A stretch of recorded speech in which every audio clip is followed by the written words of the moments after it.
The Mental Health is a Lifestyle podcast is not a substitute for your relationship with the mental health professional. Hello, family. Welcome back to another episode of The Mental Health is a Lifestyle podcast with your girl, Andrea Wise-Brown. Hey, family. We are back here again. And I'm happy to see you once again, see you and to talk to you once again, to inspire you once again, to empower you once again. Well, let me just tell y'all something that your girl forgets to do, because when I come on here, I'm so excited to talk to you that I forget to ask you to please subscribe and click that little bell so that you get the notification when another episode is up, and share it, please. Like it and share it. So last time I didn't say that on the last episode because I was so into what it was that I needed to say. And then afterwards I was like, okay, Andrea, you didn't ask your family what to do. Although if you're a part of the family, you've probably already done that. However, I still need to say it in the case somebody's just stopping by our space, our spot, right? They could just be listening in for the first time. And so I would really appreciate that. But now, y'all, I'm on task. So, this week, family, what I want to talk about is going on a journey. Going on a journey. And when I'm talking about a journey, I am talking about a specific place that you want to go. And so maybe the journey looks like achieving a goal, maybe in regards to your career. You know, maybe it's a journey with aligning with your purpose for being and serving your purpose while you're here on this earth. Maybe it's a journey of literally traveling to another country. And there are a whole bunch of thoughts that come up in your mind that come from your trauma that says, I can't go on that journey, or it seems like it's too big for me, or maybe it feels like something that somebody else could do.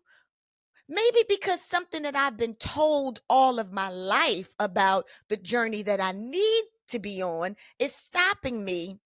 That thought is stopping me from going on this journey that I truly yearn. Or maybe you're in some type of relationship or friendship or family system that continues to perpetuate to you this story of you need to stay close because the world is unsafe out there and you better not venture off up out of what we got going on here. Maybe you're going to disappear. Maybe you're going to die if you go on a journey. So maybe those things could be what's getting in the way of a journey that you want to go on for yourself. Maybe the journey is for you to go on by yourself.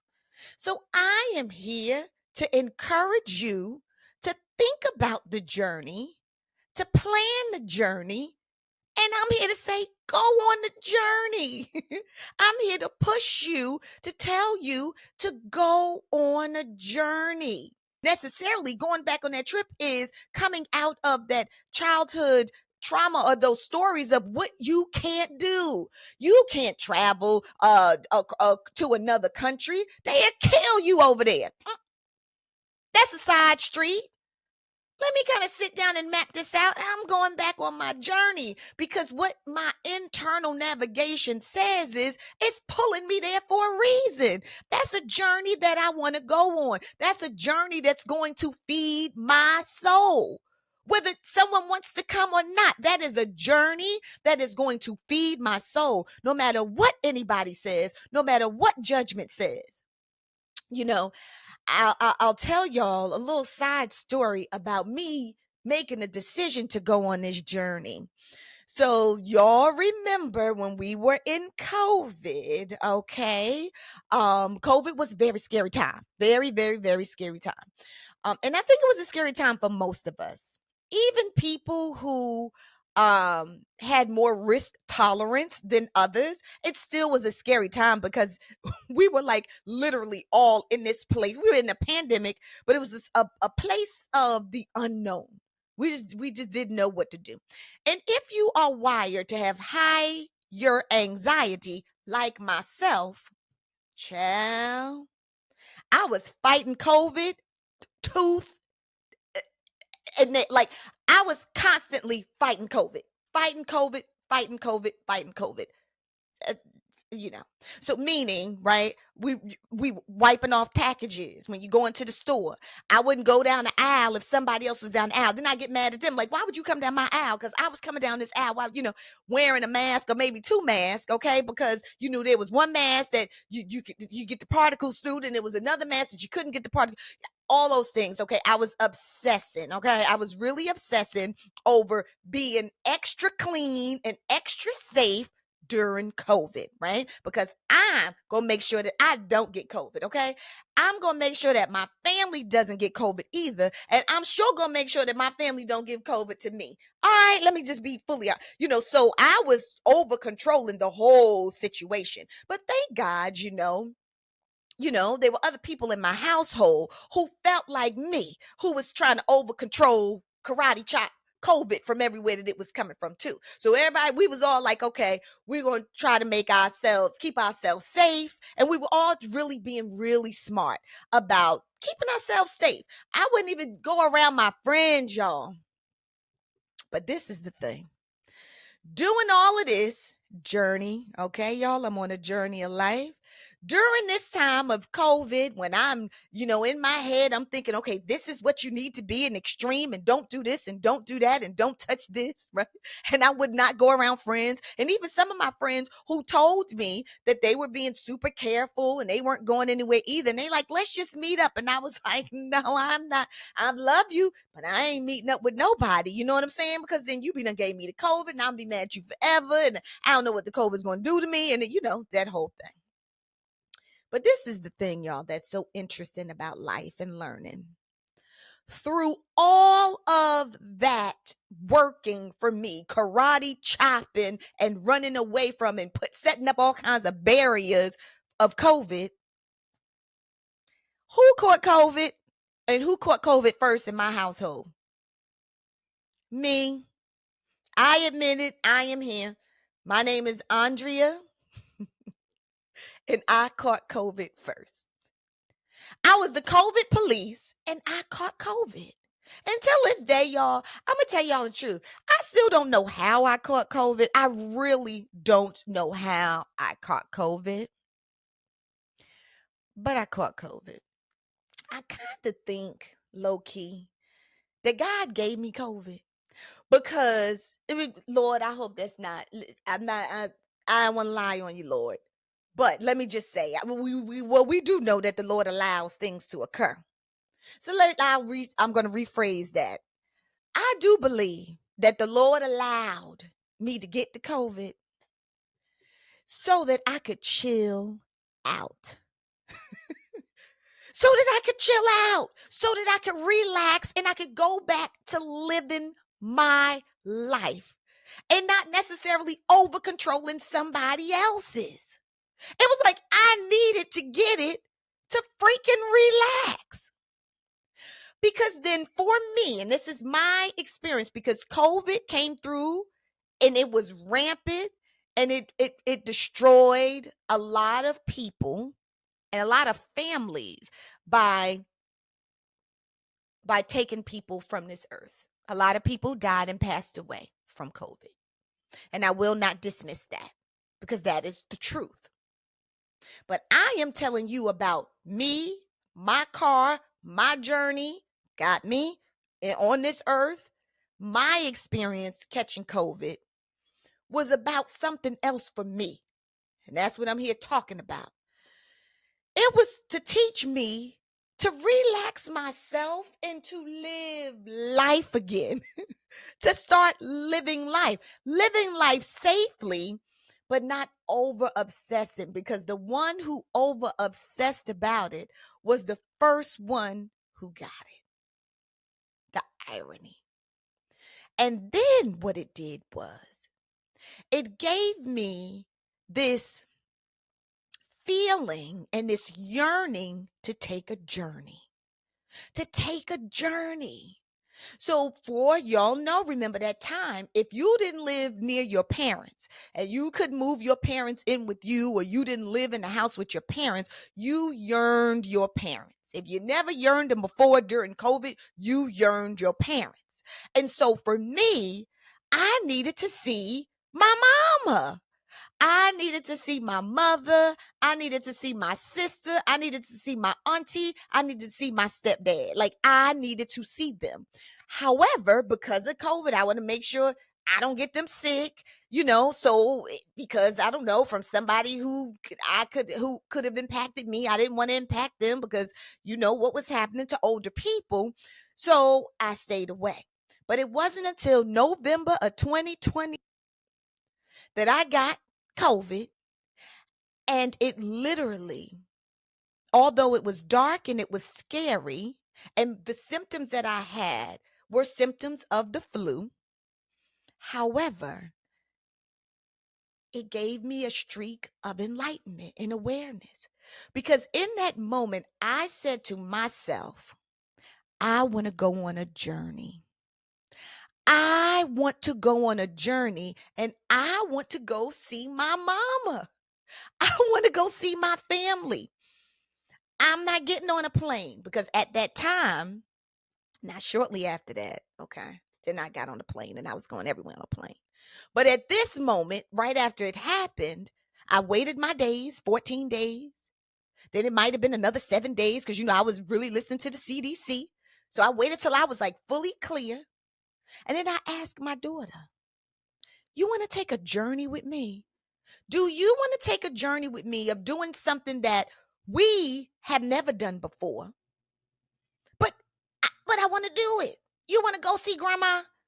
You want to go see Pop Pop? You want to see Doll? You want to see Auntie Marion? Like, you want to go and see? She was like, yes, because she was on a break from law school. So I said, okay, I got an idea. Enlightened. I want to drive from Texas to New Jersey to go see my mama, to go see my family. You want to ride with me? Do you want to drive with me? Now, okay, backstory. Just to give you some context about Andrea, okay, that's me talking in third person again. Andrea previously do not like road trips. I don't like road trips. You get in the car, and have I taken them before? Absolutely. But I get in the car and it's time to ride. I can't ride in the back sometimes, because then I get nauseous. Okay. So then when I do get in the car and I'm riding, I like to go to sleep. Like, I need to go to sleep. So I'm like asleep the whole time that we're in the car. It's just not my thing. Some people like to get in the car and they just drive and they say that they love it. A lot of people have told me that, clients have told me that, family members have told me, like, sometimes they like to just get in the car and drive, and it just does something to them. For me, it does not do those things. It doesn't do it for me before COVID. I would just be like, oh, dreading getting there. Are we there yet? Are we there yet? I was one of those, even as an adult. However, this enlightenment, this thing came up where it was a journey that I needed to take, and I needed to take it for myself. I needed to drive the car myself from Texas, one state, all the way to New Jersey. And I do believe it is a 22-hour drive. Okay. She said she was going to do it. So, rent a car. We pack up the car. I give a time, because usually when I'm getting ready to do something, honey, when I put a plan together, I make it make sense, and then I go for whatever my plan was. So we had a plan, and we needed to leave out at 6 a.m. on whatever day that was. I don't even know. And then we gave ourselves 2 days on this journey, 2 days to get to New Jersey. Okay, let me make sure I'm tracking. I'm saying this right. Okay, so we pack up the car and we get in the car, and my daughter, who is the lawyer, right? When I say I'm a planner, I plan, but then I kind of float. I'm a little more floaty. I'm a little more flower child than she is. I'm not so rigid with my plan. I like to have a plan. I like to make it make sense, but I'm not as rigid. my baby, she's a lawyer. So when she has a plan, honey, she's rigid with the plan. So, which is amazing. Like together, we're amazing. So she said, okay, mom, we going on this trip. And guess what? Because I'm like, okay, where are we going to stop? Like, where? And because me, child, I just know I'm going from Texas to New Jersey because I'm just a flower child. However I get there, I'm just going to get there. But, you do have to have it. You got to get some rigidity in there. So, okay, where are we going to stop in the middle? Like when we get tired. For me, I'm thinking, we find a nice hotel and we stay. Not my partner. She said, no, this is what we're going to do. Let me see what place is in between. I'm like, I don't know what place is in between. Then we found out that Nashville was in between. So I said, okay, I've never been to Tennessee. You want to go to Tennessee? She said, yeah, we're going to go to Tennessee. So the first leg I drove, and I do believe it was the first 10 hours, I drove straight to Tennessee. And let me tell y'all something.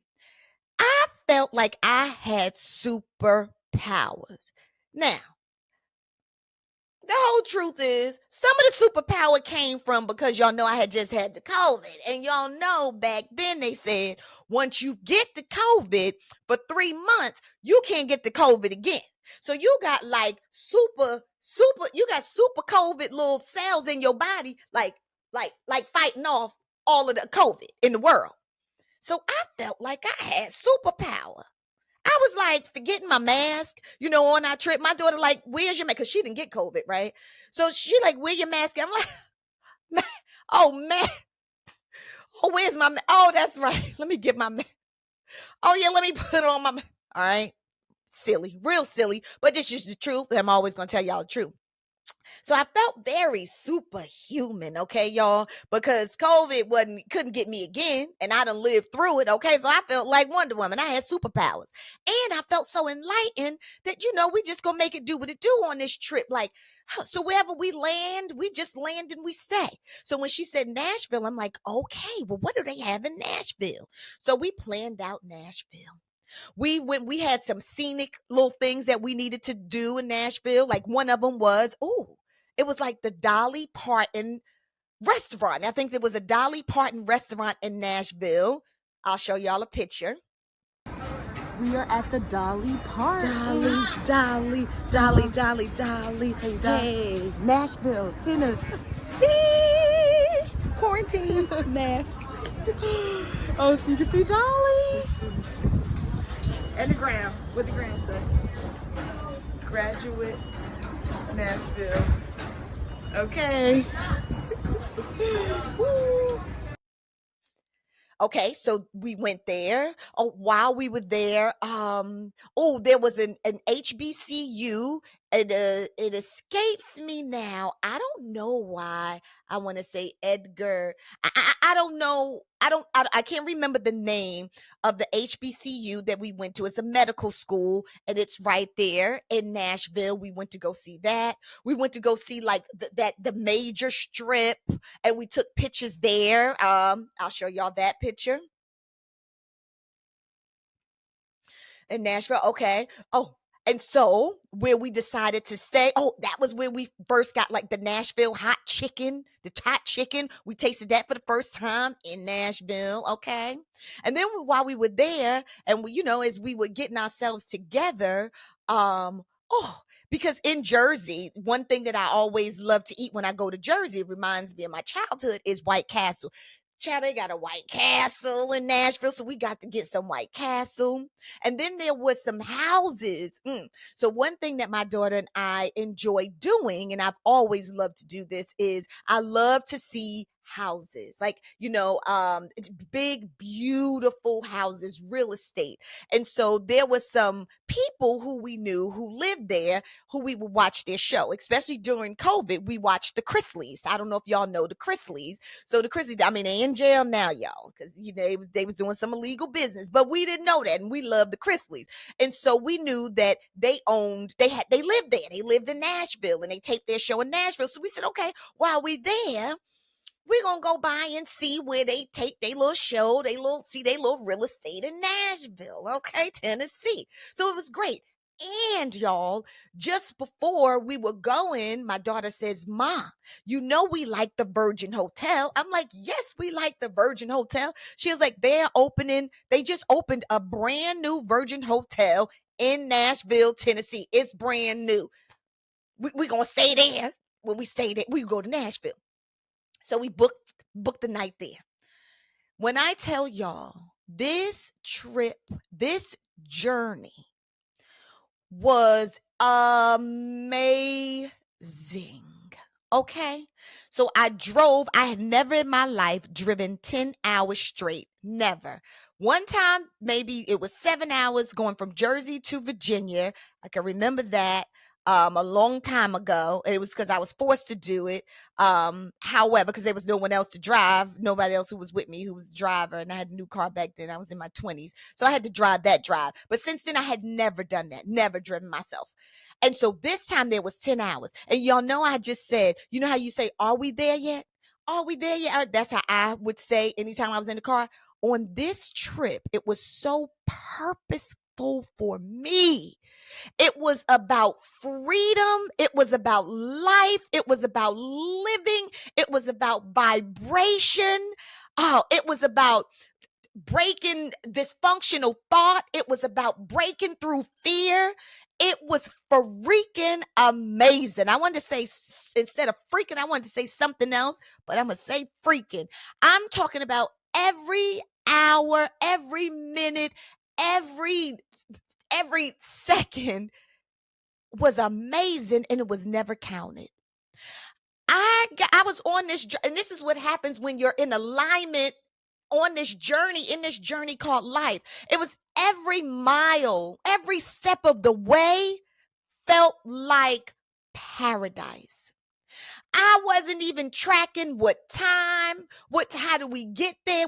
We had great conversation. It was just all in alignment. We listened to the same music, great music. We went up, we went down, we went loud, we went soft.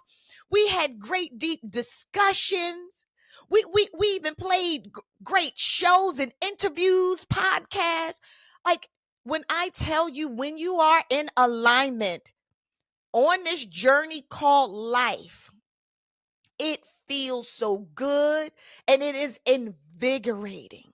And so we get to Nashville. We do all of those things that I said that we said we were going to do.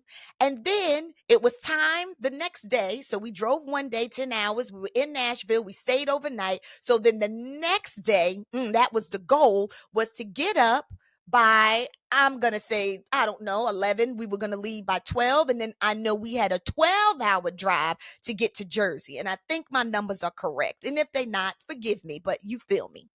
And so I'm going to drive again, right? We're going to get on this road and we're going to drive again. So as we get on the road with my co-pilot, hey, family, come on over here because I have something for you. Starting off with a go-to guide for keeping your minds healthy and strong. This right here is the Bible to mental health. It's your mental health Bible. The name of it is 6 Pillars to Power Up Your Mind and Make Mental Health a Lifestyle. Everything that you need to know about keeping your minds healthy and strong is in this go-to guide. Where you get it from? Well, you get it from awisebrown.com/shop. But in this go-to guide, honey, in this mental health Bible, you know what you're going to find out? You're going to find out the benefits of aromatherapy, and how it can shift your mood. But guess what? You don't have to go any place else to look for your aromatherapy because your girls got you, okay? You can get some aromatherapy here. This is aromatherapy is in this candle. This is called a slice of happiness. It makes me tingle, like literally makes me tingle. A slice of happiness. This is a cruelty-free candle with no parabens, no formaldehyde, and no known suspected carcinogenics. Now, you know, you go out here and you find these candles that smell good, but are they good for you? Are they good for your brain? Come on now, get real with yourself. Well, this one smells delicious and it's good for you. Made with essential oils. It's a soy candle. Amazing. Uh, you can burn it or you can just walk by and smell it. Lord have mercy, it's so good. Okay, so that's your candle, your aromatherapy, which raises the dopamine in your brain. That's your natural feel good neurotransmitters in your brain. All right, y'all. And I'm a part of you, you're a part of me. We are a family. We got hoodies now, and these are unisex hoodies, and they wear well, they wash well, and they feel so good. So you can wear them over your clothes, you know what I'm saying, and look dope, or you can wear them as your clothes with nothing under them, which I like to do often. And when you travel everywhere, I mean, every time I wear them, I'm moving around. People are always asking me whether I'm traveling, going to the supermarket. What's that? Who's that? And I'm like, mental health is a lifestyle. Because see, this is on the back. Okay? They come in white and they come in black. I'm like, join the family. Mental health is a lifestyle podcast. So there you go. Family, don't you ever say that I ain't give you nothing. You get all of these things from awisebrown.com/shop. All right? I got your goods. I got you. You don't have to go anyplace else. I'll see you on the other side. We started to ride. But as we started to ride and we got closer and closer, although it felt so good and it was invigorating, as we were on this journey, I started to get fatigued. Just tired, just physically tired. The car was well. We had all our good snacks in the car. We packed up the car well. We tipped the valet car real good so that nobody could steal our stuff. We had a whole bunch of stuff in the car that we left at the Virgin overnight and all that stuff. But as we were starting to drive and go to Jersey, about 5 hours, 6 hours, 7 hours in, as I'm on this journey, I started to kind of lose some air. I started to kind of descend a little bit. My mood was kind of went down a little bit.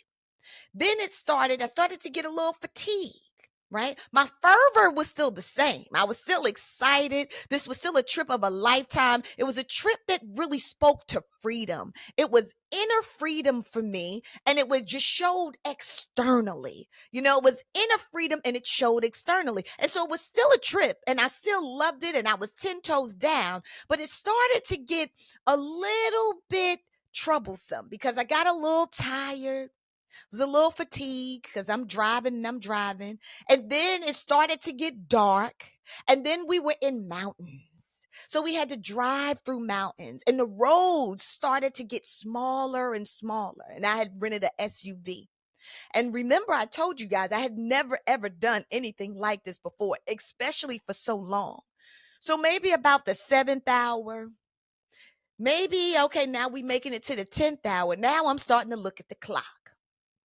So my daughter and I mean, we chilling and we having a good time. And I don't want her to know that I'm starting to be concerned because not that I was so tired that I was falling asleep. I wasn't sleepy. I was just fatigued of the driving.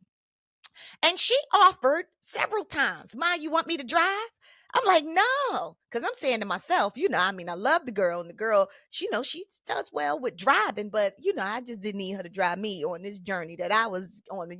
Let me go ahead and control this thing and go ahead and drive through. The girl know I love her, but I'm just saying I didn't want her to drive. I didn't want to drive this big car. I didn't want. So anywho, because the roads were a little rickety. The roads were a little small, and then it was raining. It started to rain.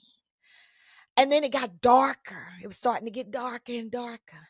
And now we at the 11th hour. We're at the 11th hour. And your girl, I am tired. So we started off at 12. Now, it's like 11 p.m. at night. And we're going through mountains. And I told y'all, it was chilly. This was in November, okay? We going to Jersey, okay? So you got what I'm saying. It was cold too, okay? And so, some fear started coming up, right? Some old trauma started coming up as I'm in this situation on this journey of Oh, I can remember a time when it was cold when I was younger and I was driving in the car and an accident occurred because the road was slippery. Got me? So some trauma that I experienced in the past, now when I'm in a situation on my journey of freedom, some of those things start to pop up in my head. And they pop up in my head. And so then I have to beat them down. I have to say, wait, hold on. That's not true of right now. It ain't snowing. It's just raining, right? So I'm doing inner work as I'm on my journey. So it gets a little scary. And some of those things from trauma starts to come up in your mind as you're on your journey. However, especially as you're starting to get closer and closer to the goal, then all of a sudden, all of these things start to come up. So you start to get in valleys. I'm in valleys. So I can't wait to peak. I want to get to my peak, but then I'm starting to feel a little troublesome. And then my co-pilot, as I'm talking to her, God is always my co-pilot, but my co-pilot, my daughter, she's starting to ask me, Ma, you getting a little tired? Yeah, I'm tired, I'm honest, but no, I'm good. I'm good because I know that I have to have the fortitude. I'm going to make it. But I was a little worried, my anxiety started getting a little bit higher because I was getting tired. And I know that she could feel it because we are so aligned. So she started changing the music. She started putting on old school, club music, starting so she could start to give me some energy, right? And then she started to encourage me, started to tell me stories. So that's another thing. As you're on your journey, and sometimes you get in valleys, you make sure that you're cognizant about the people around you. Have the right people around you so that they know what they can give you to give you more wind beneath your wings so you can go further and you can go higher. So as she starts to see my body language and she starts to see me go down in these last hours, she's like starting to change conversation. So her conversation, as she's saying to me, is charging me up and giving me energy. The music that she's putting on, in the car is music that's just nostalgic music that's reminding me of when I was younger and I was vibrant. And so now I'm dancing and I'm driving. It gave me a different type of energy, wind beneath my wings, so that now I can push that gas and I can go a little bit further. You understand what I'm saying? Gave me another sense of confidence, Then I always start to pray and ask God for strength. But guide me, Lord, guide us and protect us as I know that you told me that you would. And then as I'm starting to come through and get through, y'all know that prophet Rumi, one thing that Rumi would say, one of his sayings was, the garden of the world has no limits except in your mind. The garden of the world has no limits except in your mind. My mind, getting my mind right on this journey. And then, as we started coming in, and now we were almost to that 12th hour. And I could just remember getting off the highway. And it just reminded me of when I was a younger girl in my childhood. And I just knew that I was almost at the end of my journey after kind of going through some trials, little trials, the rain, little weather, little rickety roads, little tribulations. It got a little scary, Could I have stopped? I could have stopped. Was I going to stop that car and turn around and go back? Absolutely not. Was I going to stay on my path? Yes. Was I going to ask God to guide me and to support me as I know that he said he would? Yes. Am I going to lean on the people that I put around me, that positive energy who knew me and knew what to do to give me the wind? Absolutely, that's what I did. You understand? Did I ask myself? Did I check myself?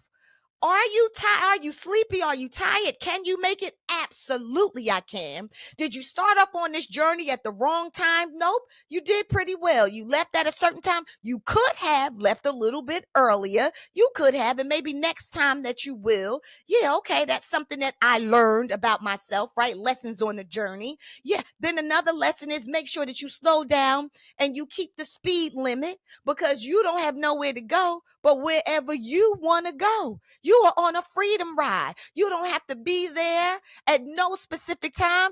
The only time you need to be there, my love, is when you get there. So these are all the things and tools that I've used when I was in the valley.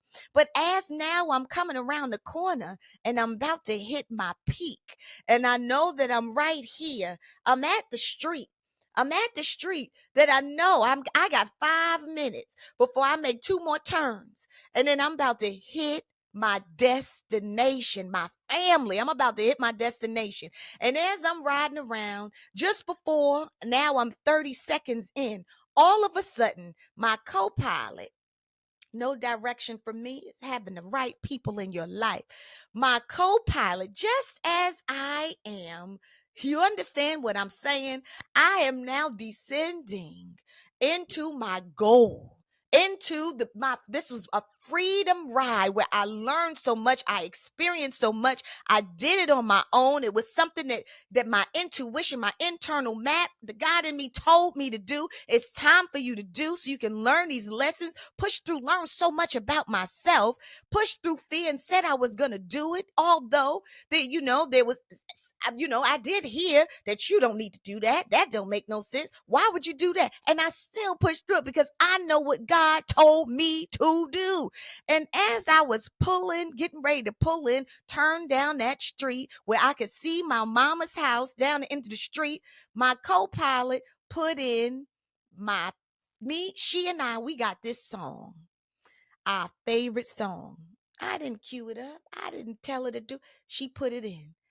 And when she put that record, I'm saying record, that's old school. When she put that song on, as I was there was no other song that would have made this moment, the moment of freedom, the moment is miraculous as this moment. She put that song on, y'all, and as I turned that last corner, and I pulled into my mother's driveway, 22 hours later, really 2 days, but you understand what I'm saying. Now on this leg, it was 12 hours. After going through all that I went through, that could have stopped me, but it didn't. Thank God it didn't, because I was focused. I wasn't giving up. I was pushing through. I was being smart. I was open to the lessons. I was using the resources that I had on this journey. And I got to my destination, to my goal. And we both sat there and listened to that song and we danced, and I cried like no other. I cried like no other. I cried, and it was a joyous cry. It was a cry of happiness. It was a cry of freedom. So, I would ask you, where are you going? What journey? What journey do you want to take? But yet and still, somebody is telling you shouldn't take it, or your family trauma is telling you that you shouldn't take it, or some old trauma that maybe you experienced are telling you shouldn't take it. What is that journey? I'm urging you, go on your journey, because life is a journey. God's got you. Go on your journey, and don't let any of the mistakes that you've made in the past stop you from starting on a new journey. Isaiah 44, and y'all know I am not one to quote Bible verses, so I had to look this one up. Isaiah 43:18 says, God doesn't remember your past. He gives us a fresh start. So where's your fresh start? What is the journey? What is your journey? What's your journey? I want y'all to think about the journey. And then I want you to choose to have the courage to go on your journey. Remember what Rumi says. The garden of the world has no limits except in your mind. All right, family. That's this week's episode. Where's the journey? If you come up with a journey, come on, text it down there. Put it if this is if you're watching this on YouTube, put the journey. I want to know what the journey is. Where's the journey? What's the journey? A new career, new relationship, new friendships? Is it a trip around the world? What's the journey? God is always conspiring for your good. Go on your journey because I had an experience, the journey of freedom, where I actually made a t-shirt about it. So I have a t-shirt in my t-shirt line, freedom. Right here. And you can get those t-shirts and hoodies at awisebrown.com. All right, family. That's it for another episode of the Mental Health is a Lifestyle podcast by your girl, Andrea Wise-Brown. Remember, subscribe, ring that bell so you get the notifications. I love you.